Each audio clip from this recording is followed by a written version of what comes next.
चंद्रयान 3 के चंद्रमा पर उतरने के बाद आ गया चांद पर जमीन की कीमतों में बूम। आप मत करना ये गलती। तो दोस्तों क्या है खबर की पूरी जानकारी बताएंगे, लेकिन अगर चैनल पर नए हैं और जानना चाहते हैं वह कौन सी गलती है तो चैनल को सब्सक्राइब करें, फिर आइकन जोड़ देना ताकि नोटिफिकेशन आपको सबसे पहले मिले। भारत के चंद्रयान 3 ने बुधवार 23 अगस्त 2023 को चंद्रमा के दक्षिणी ध्रुव पर उतरकर इतिहास रच डाला। भारत दुनिया का पहला ऐसा देश बन गया है जो चंद्रमा के दक्षिणी ध्रुव पर लैंडिंग करने में सफल रहा। भारत की सफलता का डंका पूरी दुनिया में बज रहा है। भारतीय अंतरिक्ष अनुसंधान संस्थान इसरो की इस कामयाबी के बाद से दुनिया में चांद की चर्चा हो रही है। ऐसे में चांद पर जमीन खरीदने और बेचने वाले भी कम सक्रिय नहीं हैं, लेकिन यहाँ कई बेहद अहम सवाल खड़े हो रहे हैं। क्या चांद पर जमीन खरीदने और बेचने वालों के पास सचमुच कोई कानूनी आधार है? क्या चांद पर जब इंसानी बस्ती बसेगी तो आज जमीन खरीदने वालों या उनकी पुश्तों को वहाँ अपने प्लाट कटे हुए मिल जाएंगे? चांद पर जमीन खरीदने वालों की लिस्ट में कई बॉलीवुड एक्टर्स के नाम भी शामिल हैं। शाहरुख खान को एक फैन ने चांद पर जमीन गिफ्ट की। स्पेस में दिलचस्पी रखने वाले सुशांत सिंह राजपूत ने साल 2018 में चांद पर जमीन खरीदी थी। उनकी यह जमीन चांद के सी ऑफ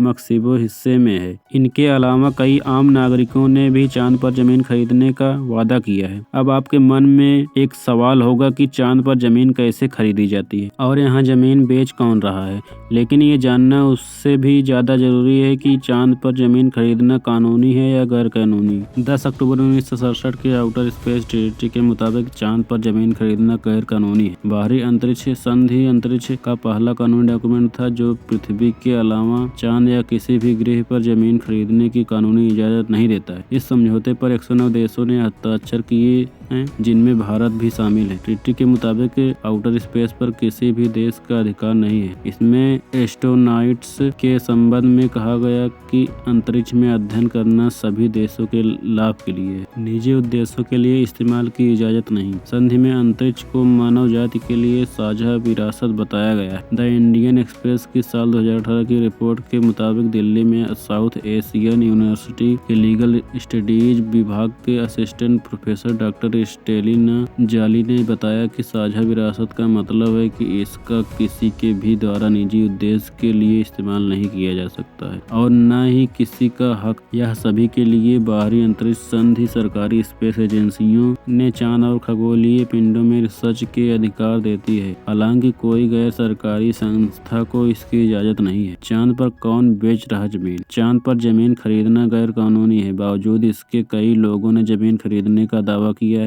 मीडिया रिपोर्ट्स के मुताबिक लूना सोसाइटी इंटरनेशनल और इंटरनेशनल लूनार रजिस्ट्री जैसी कंपनियां चांद पर जमीन बेचने का दावा करती हैं। इनका कहना है कि कई देशों ने इन्हें इसके लिए अधिकृत किया है, हालांकि इस बात का उनके पास कोई प्रमाण नहीं है।